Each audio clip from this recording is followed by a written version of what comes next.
Ya, selamat pagi pemirsa. Apa kabar Anda? Hari ini kita kembali berjumpa dalam program TVR 09 bersama saya Dadi Ramadan dan juga rekan saya. Bersama saya Angga Noktarini pemirsa, dan dalam 30 menit ke depan kami akan sajikan kepada Anda sejumlah berita nasional khususnya dari sudut pandang DPR RI sebagai referensi Anda dalam memahami dinamika politik, hukum, ekonomi, sosial, dan juga budaya yang ada di Indonesia. Dan pemirsa TVR Parlemen, inilah TVR 09 selengkapnya.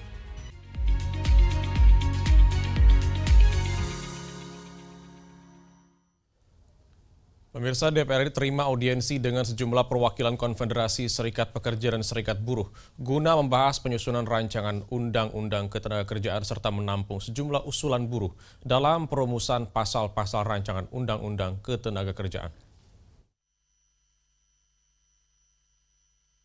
DPR RI menerima audiensi dengan sejumlah perwakilan Konfederasi Serikat Pekerja dan Serikat Buruh untuk membahas penyusunan rancangan undang-undang atau RUU Ketenagakerjaan. DPR RI berkomitmen menampung sejumlah usulan buruh untuk menjadi pembahasan dalam perumusan pasal-pasal RUU Ketenagakerjaan. Wakil Ketua DPR RI, Cucun Samsurijal, mengatakan siap berkolaborasi bersama pimpinan Balek dan pimpinan Komisi 9 DPR RI untuk berdiskusi terkait RUU Ketenagakerjaan. Cucun menyampaikan, dalam proses penyusunan naskah akademik, DPR RI akan melibatkan partisipasi serikat pekerja demi menghasilkan RUU yang terbaik untuk semua pihak. Intinya kita menerima dari seluruh serikat pekerja yang di dalam koalisi maupun di luar koalisi serikat pekerja yang sekarang ada, termasuk serikat pekerja BUMN juga. Ini betul-betul lengkap semuanya hari ini, hampir 200 orang ketemu menyampaikan harapan-harapan semua para serikat pekerja ini dalam proses penyusunan naskah akademik Undang-Undang Ketenagakerjaan ini. Berbagai masukan dari semua serikat pekerja tadi sudah disampaikan dan kita akomodir sudah beberapa kali dari serikat-serikat pekerja ini, bukan pertama datang ke Panja, kemudian kita terima juga. Lebih lanjut, Komisi 9 DPR RI akan terus melakukan rapat kerja ataupun rapat dengar pendapat untuk menerima masukan dari akademisi, serikat pekerja, hingga pemerintah. Tim Liputan TVR Parlemen melaporkan. Presiden Prabowo Subianto melalui pidatonya menyampaikan bahwa dividen atau profit BUMN naik nyaris 3 kali lipat dibanding dengan tahun 2024. Dividen akan digunakan untuk memperkuat APBN dan membiayai proyek strategis nasional guna meningkatkan pertumbuhan ekonomi dan juga kesejahteraan rakyat. Presiden Prabowo Subianto melalui pidatonya menyampaikan dividen atau profit BUMN naik nyaris 3 kali lipat dibandingkan tahun 2024. Dividen ini akan dimanfaatkan sebagai penguatan APBN dalam membiayai proyek strategis nasional demi meningkatkan pertumbuhan ekonomi dan kesejahteraan rakyat Indonesia. Anggota Komisi 11 DPR RI Andi Yuliani mendorong profit dari BUMN digunakan sebagai pendukung pembiayaan program makan bergizi gratis, menyusul putusan Mahkamah Konstitusi yang menegaskan bahwa anggaran program makan bergizi gratis wajib dipisahkan dari alokasi 20% anggaran pendidikan dalam APBN. Lebih lanjut, Andi Yuliani mendorong penguatan Koperasi Desa Merah Putih sebagai pemasok bahan makanan program MBG yang berasal dari produksi lokal. Hal ini sesuai dengan amanat konstitusi yang mewajibkan program MBG memanfaatkan potensi lokal paling sedikit 70%. Pemerintah sudah berkomitmen harus 70% dari potensi-potensi lokal, menggunakan sumber daya dari lokal. Ini harus diawasi dengan benar, supaya pergerakan ekonomi di tingkat lokal itu berjalan dengan baik, ya. Nah, ini kalau dikaitkan dengan Koperasi Desa Merah Putih, daerah-daerah yang sudah dapat Kopdes atau sudah berdiri Kopdes itu harus segera digerakkan untuk menjadi penyalur bahan makanan untuk MBG. Tapi ini harus ada dasar hukumnya, ya. Apakah Perpres? Di sisi lain, Andi Yuliani juga menyoroti ketimpangan jumlah satuan pelayanan pemenuhan gizi di daerah tertinggal, terdepan, dan terluar atau 3T. Selama ini, pembangunan dapur MBG bergantung pada permodalan investor yang cenderung memilih lokasi dengan akses lebih mudah. Valdo dan Fuad TVR Parlemen melaporkan. Wakil Ketua DPR RI Sufmi Dasko Ahmad menyatakan pembahasan rancangan undang-undang perampasan aset dipastikan terus berlanjut di parlemen. DPR RI juga membuka ruang partisipasi publik. Kami akan hadirkan informasi selengkapnya, tetap bersama kami di TVR 09.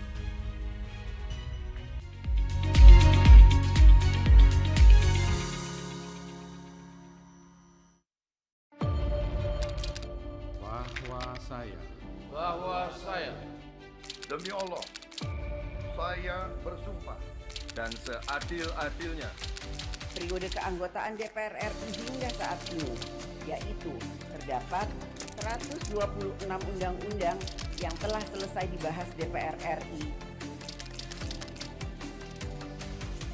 Terima kasih rekan Elisa dan juga Danina. Pemirsa,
kembali bersama kami di TVR 09. Pemirsa, sejumlah elemen masyarakat mulai dari organisasi, profesi hingga perorangan telah memberikan masukan terhadap rancangan undang-undang tersebut.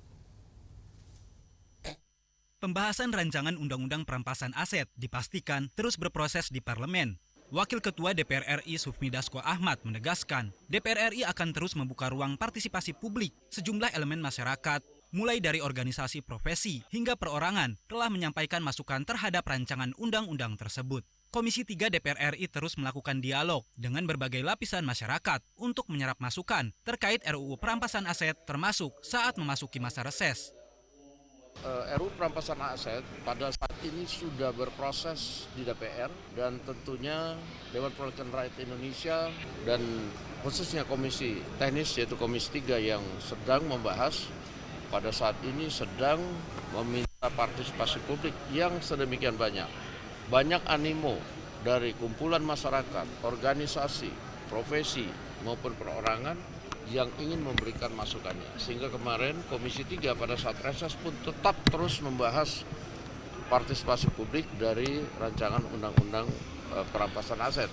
Pada saat masa reses ini kami akan meminta laporan dari Komisi 3 sudah sejauh mana dan kemudian nanti kita akan evaluasi bagaimana tata cara pembahasan dan hal-hal teknis lainnya.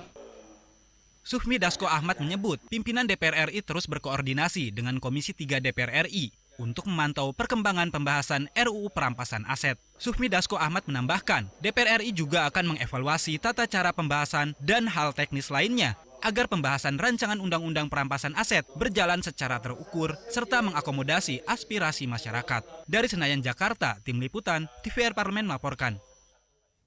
DPR RI menilai pemerataan akses kesehatan dan juga pendidikan perlu menjadi perhatian dalam pembangunan nasional guna memperkuat layanan masyarakat di daerah tertinggal, terdepan, dan juga terluar. Pemerataan akses kesehatan dan pendidikan dinilai perlu menjadi perhatian dalam pembangunan nasional. Anggota DPR RI Tony Tesar menilai, fokus RAPBN 2027 pada kedua sektor tersebut dapat memperkuat layanan masyarakat, terutama di daerah tertinggal, terdepan, dan terluar atau 3T. Tony menyebut penguatan sektor kesehatan perlu diikuti ketersediaan sarana dan prasarana serta tenaga medis di berbagai daerah.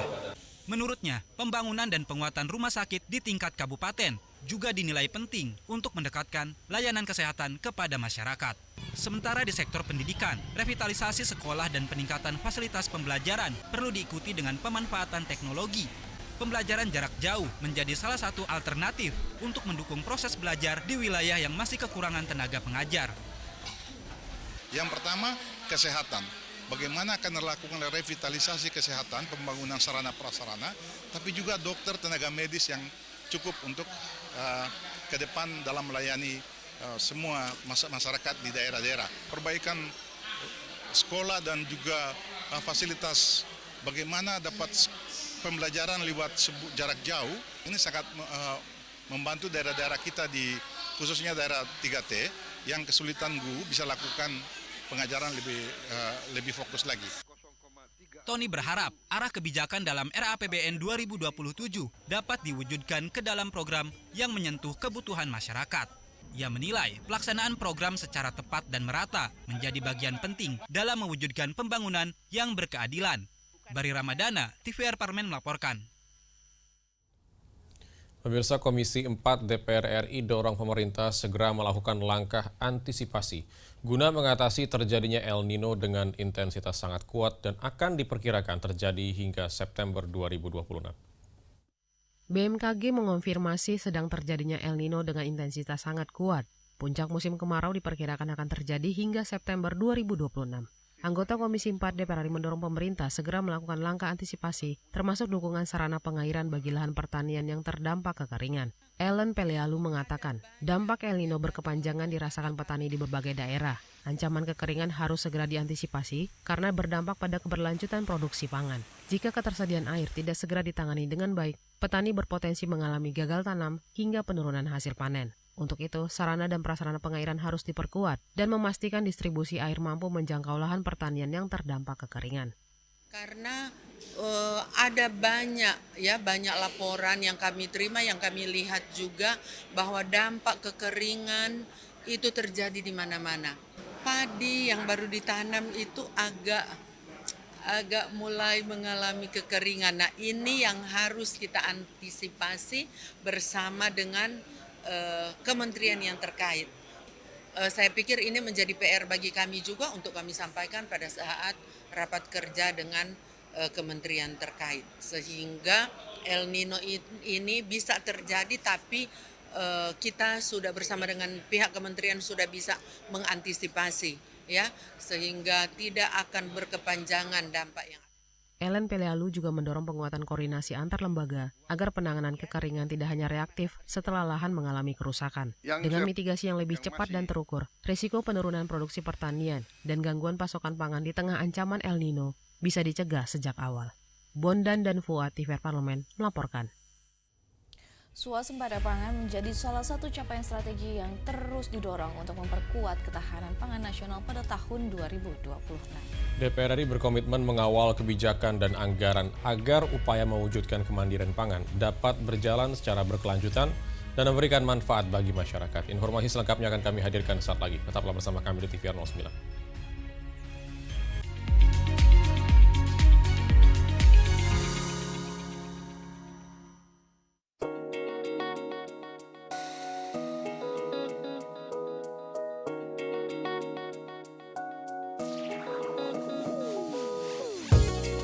Kehadiran mereka tidak hanya mewakili suara perempuan, tetapi juga membawa perspektif yang beragam serta pengalaman hidup yang unik ke dalam proses pembuatan kebijakan.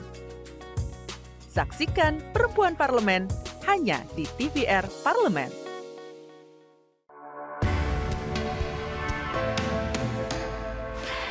Dari ruang sidang Senayan, Jakarta, menyajikan liputan langsung kinerja DPR RI.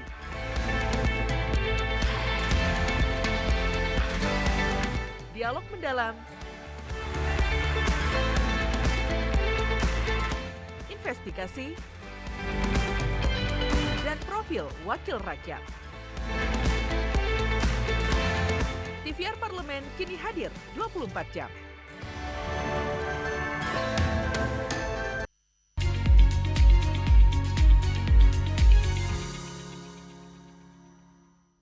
Kembali di TVR 09.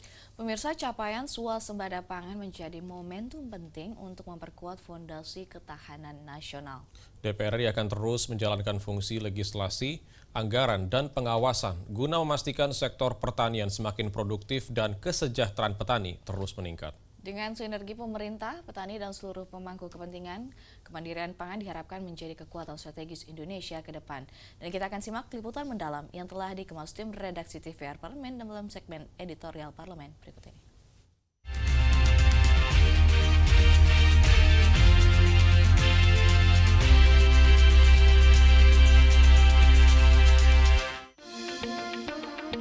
Memasuki momentum hari ulang tahun ke-81 kemerdekaan Republik Indonesia, pemerintah dan DPR RI terus mengevaluasi capaian pembangunan nasional termasuk pada sektor pangan. Mengusung tema Indonesia berdaulat, adil dan makmur, penguatan ketahanan pangan menjadi salah satu indikator penting dalam mewujudkan kedaulatan nasional, sekaligus meningkatkan kesejahteraan masyarakat.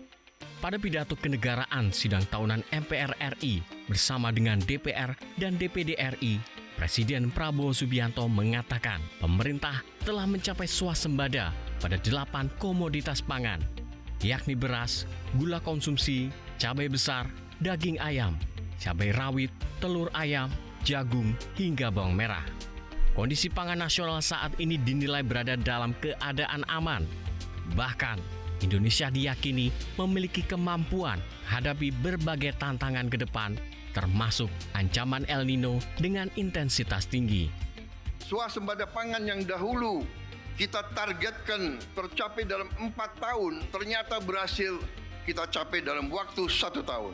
Di tengah dunia sekarang yang sangat khawatir terhadap kelaparan massal akibat kesulitan pangan dan cuaca yang tidak menentu, kita alhamdulillah dapat saya laporkan di majelis ini soal pangan, soal makanan untuk rakyat Indonesia, kita berada dalam keadaan aman dan kita akan mampu menghadapi tantangan-tantangan termasuk tantangan El Nino yang katanya tahun ini El Nino-nya yang paling dahsyat.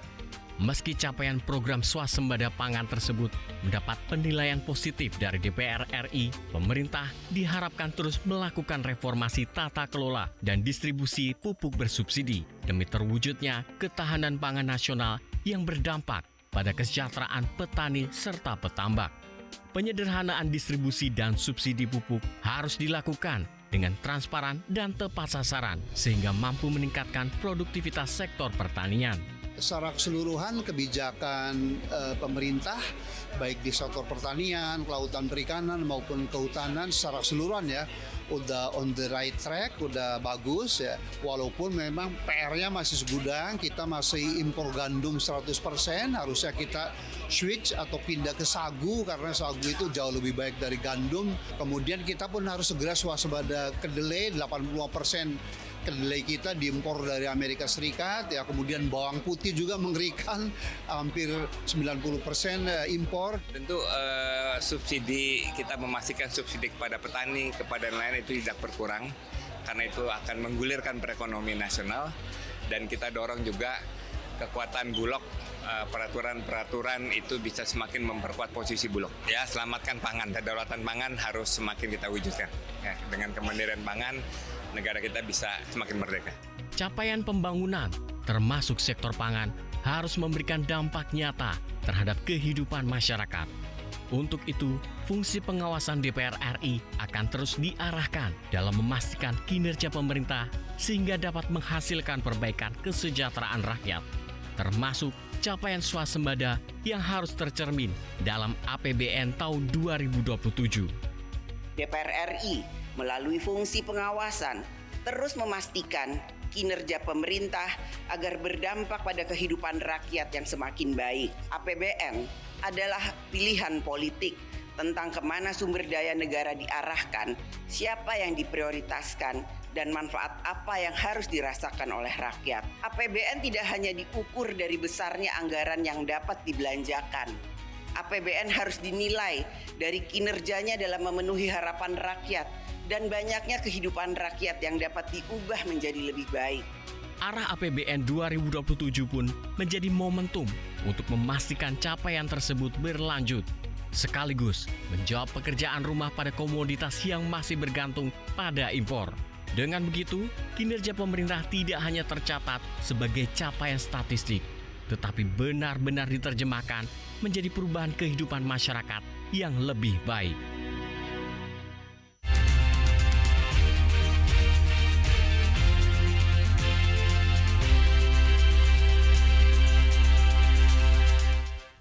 Pemirsa, Lomba Panjat Pinang menjadi salah satu tradisi yang kerap mewarnai perayaan Hari Kemerdekaan di Indonesia dengan aksi sekelompok peserta memanjat batang pinang yang dilumuri dengan oli bekas. Namun, tahukah bahwa di balik kemeriahan, lomba ini memiliki sejarah yang berkaitan dengan masa kolonial Belanda. Dan pada masa itu, panjat pinang disebut sebagai penanda hiburan yang digelar dalam perayaan acara tertentu sebelum kemudian diadaptasi dan menjadi bagian dari tradisi perayaan kemerdekaan Indonesia. Informasinya akan kami hadirkan sesaat lagi. Tetaplah bersama kami di TVR 09.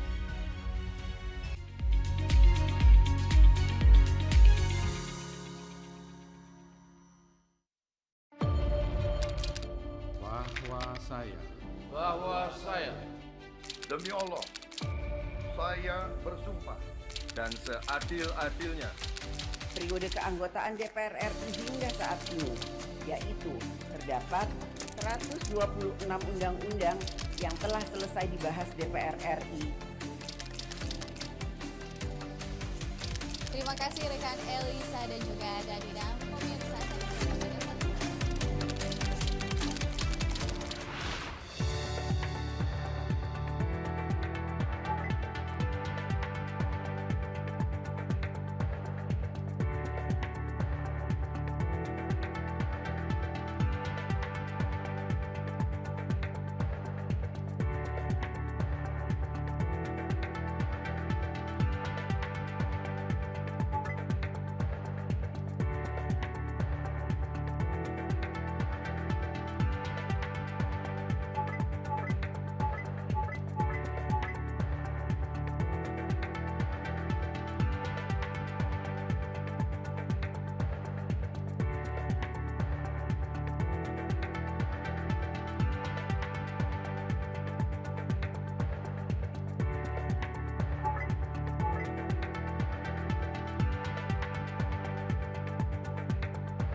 Terima kasih Anda masih bersama kami di TVR 09.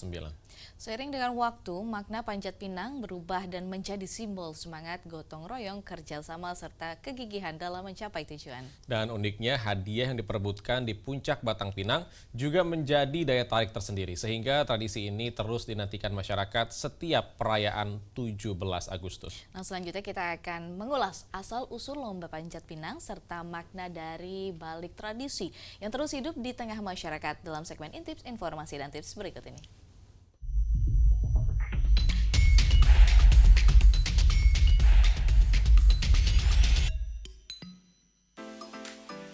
Bulan Agustus selalu identik dengan kemeriahan dan berbagai lomba-lomba. Salah satu permainan yang paling ditunggu dan selalu berhasil menarik perhatian masyarakat adalah panjat pinang. Sebuah lomba di mana para peserta harus bersusah payah memanjat pohon pinang yang licin demi meraih berbagai hadiah di puncaknya. Namun, di balik keseruan dan gelak tawa yang tercipta, panjat pinang bukanlah sebuah tradisi baru yang lahir setelah kemerdekaan. Siapa sangka, permainan yang penuh dengan filosofi kerjasama ini ternyata merupakan warisan dari zaman kolonial Belanda. Lalu, bagaimana awal mula permainan ini bisa masuk ke Indonesia dan bagaimana maknanya berubah dari masa ke masa? Berikut adalah pembahasan selengkapnya tentang asal-usul Panjat Pinang. Sejarah Panjat Pinang di zaman Belanda. Tradisi Panjat Pinang ternyata sudah dikenal sejak abad ke-18. Pada masa penjajahan, pemerintah Hindia Belanda seringkali mengadakan acara ini untuk memperingati hari-hari besar mereka, seperti hari ulang tahun Ratu Belanda atau acara pernikahan orang-orang terpandang. Istilah asli permainan ini dalam bahasa Belanda adalah de Kamplerboom, yang berarti memanjat pohon. Hiburan kaum elit Belanda. Pada zaman dahulu, peserta lomba ini sepenuhnya adalah masyarakat pribumi, sementara orang-orang Belanda hanya duduk sebagai penonton. Mereka menjadikan perjuangan masyarakat lokal yang jatuh bangun memanjat pohon licin sebagai hiburan. Di satu sisi, ini menjadi rekreasi, namun di sisi lain, acara ini menjadi simbol stratifikasi sosial pada masa itu. Hadiah mewah pada masanya. Jika sekarang hadiah panjat pinang berupa elektronik atau sepeda, pada zaman Belanda hadiahnya sangat berbeda, namun sangat mewah bagi kaum pribumi. Hadiah yang digantung di puncak pohon pinang biasanya berupa bahan pokok, seperti beras, gula, sepatu, kemeja, hingga kain pakaian. Bagi masyarakat pribumi kala itu, barang-barang tersebut adalah barang mahal yang sulit didapatkan. Pelumas pohon pinang. Aspek utama yang membuat permainan ini menantang adalah cairan licin yang membaluri seluruh batang pohon. Pada awal perkembangannya, pelumas yang digunakan adalah minyak goreng atau lemak hewan.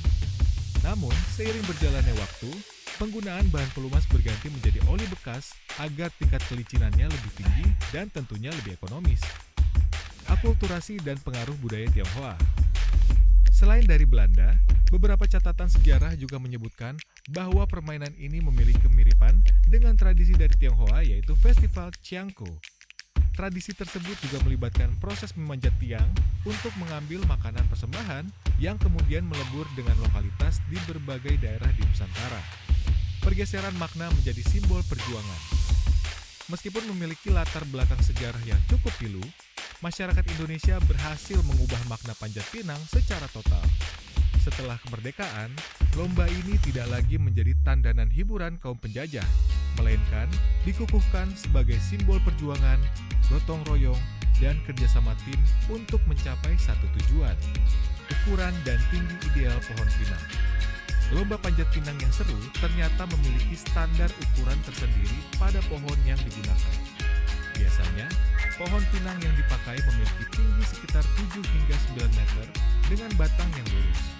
Ukuran tinggi ini sudah dihitung secara pas agar tetap memberikan tantangan yang sulit bagi para peserta, namun tetap aman dan tidak membahayakan keselamatan saat ada peserta yang terjatuh.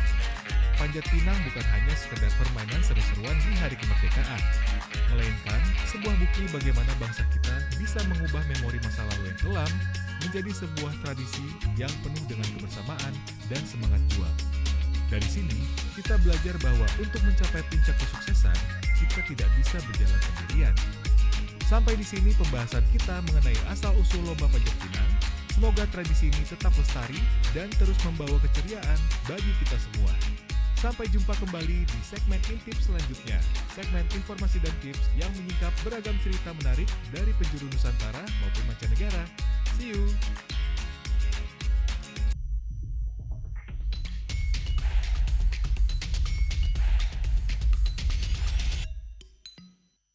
Dan pemirsa, di penghujung acara kami hadirkan agenda DPR RI pada hari Rabu 19 Agustus 2026.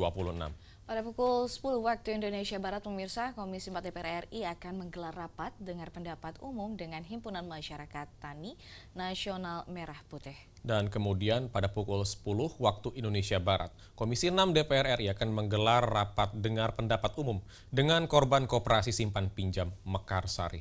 Dan tentunya sejumlah agenda serta kegiatan DPR RI lainnya dapat Anda akses di website kami tvrparlemen.dpr.go.id atau melalui kanal YouTube kami di TVR Parlemen. Dan pemirsa TVR Parlemen, demikian TVR 09 edisi pagi ini. Segenap kru TVR Parlemen yang bertugas mengucapkan terima kasih telah menyaksikan TVR 09 pagi ini. Saya Dadi Ramadan dan juga rekan saya. Saya Angga Noktarini pemirsa. Sampai jumpa di TVR 09 selanjutnya. TVR Parlemen, Referensi Indonesia.